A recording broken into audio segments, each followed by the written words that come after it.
Ketika dunia ini menginginkan kesuksesan yang instan, yang terkonsep dengan prestise, reputasi, dan popularitas, maka gereja, saya, Bapak, Ibu, dan saudara-saudari jemaat Tuhan, orang percaya yang mengikuti dan percaya kepada Yesus Kristus, harus tampil dan berjumpa dengan realita dunia ini, bahwa kehidupan di dunia yang fana ini butuh perjuangan.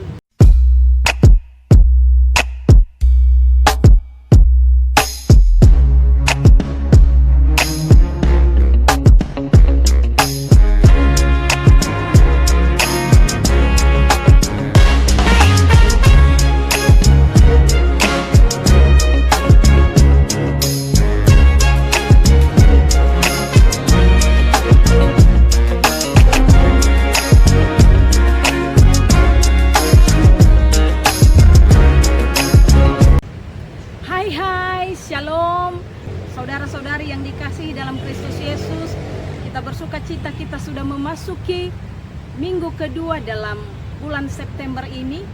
Dan minggu kemarin kita sudah membahas tentang integritas, bahwa pada intinya integritas itu berbicara tentang konsistensi antara ucapan atau perkataan dengan tindakan.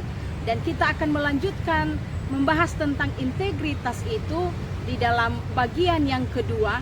Dan sebelum kita membahas dan merenungkannya, mari kita berdoa. Allah Bapa, di dalam nama anak-Mu Yesus Kristus dan persekutuan dengan Roh Kudus, pada hari ini kami mau Tuhan membaca dan merenungkan sebagian dari kebenaran firman-Mu. Biarlah Tuhan yang menolong kami untuk memahaminya, dalam nama Yesus. Amin. Kita mau melandasi pembahasan kita dalam bagian yang kedua ini tentang integritas dari 1 Korintus pasal 1 ayat 30. 1 Korintus pasal 1 ayat 30, demikian firman Tuhan. Tetapi oleh Dia kamu berada di dalam Kristus Yesus, yang oleh Allah telah menjadi hikmat bagi kita. Ia membenarkan dan menguduskan dan menebus kita. Sedemikian jauh pembacaan firman Tuhan. Untuk membahas firman Tuhan ini dalam kaitannya tentang integritas, kita perlu juga atau perlu terlebih dahulu memahami keadaan jemaat di Korintus sebagai penerima surat dari Paulus pada waktu itu. Bahwa jemaat Tuhan yang ada di Korintus hidup di dalam kesombongan rohani dan menganggap diri merasa lebih berhikmat daripada yang lain. Dan itulah sebabnya Paulus menegur dan mengingatkan mereka bahwa mereka yang dahulu adalah orang-orang yang dianggap hina oleh dunia ini.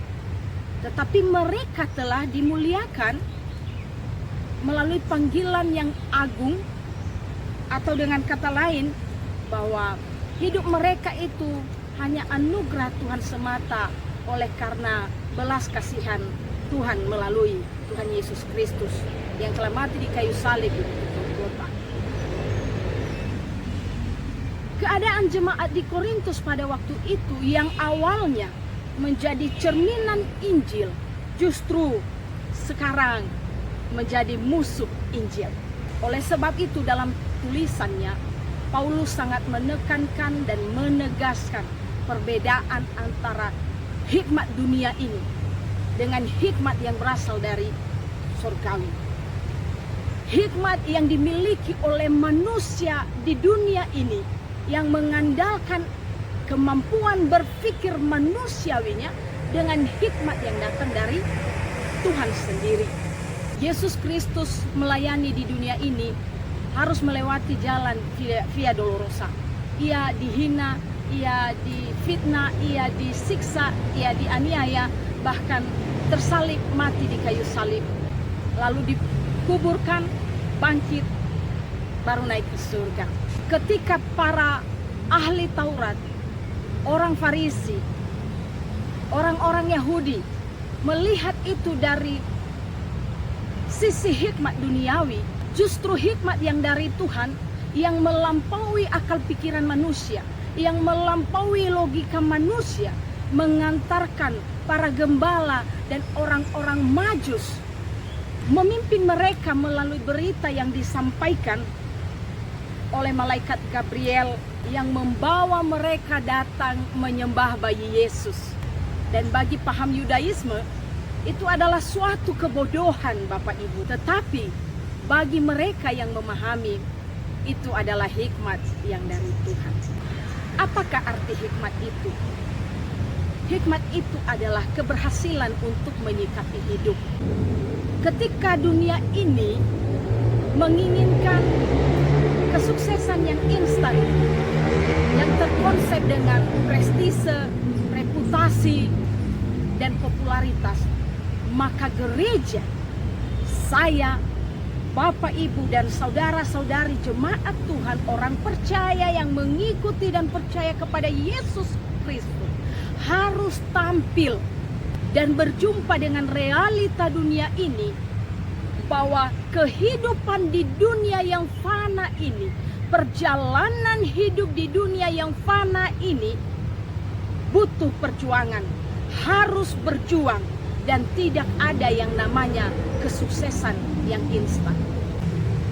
Butuh proses dan harus melewati jalan Via Dolorosa yang dilewati oleh Yesus untuk sampai kepada puncak kesuksesan, untuk sampai kepada yang namanya kemuliaan, termasuk kemuliaan surgawi.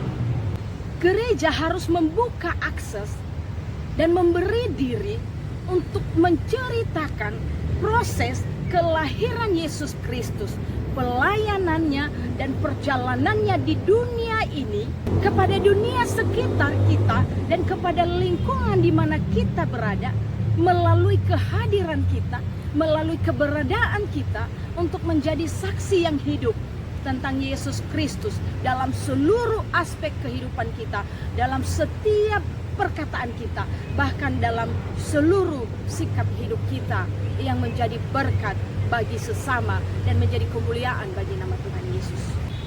Itulah hikmat Tuhan, itulah hikmat surgawi, sekaligus itulah integritas anak-anak Tuhan.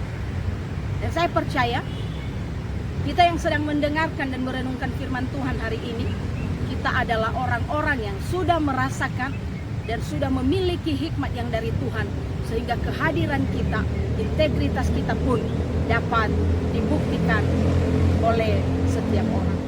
Hikmat yang dari Tuhan adalah hikmat yang bergantung kepada penyelenggaraan Allah di dalam seluruh kehidupan manusia. Tuhan Yesus memberkati. Mari kita berdoa. Tuhan, terima kasih untuk kebenaran firman-Mu, dan biarlah kasih setia Tuhan yang menolong dan memimpin kami untuk terus memiliki hikmat yang dari Tuhan, sehingga integritas kami juga bisa nyata dan terbukti. Di dalam nama Yesus Allah yang hidup kami berdoa dan mengucap syukur. Amin.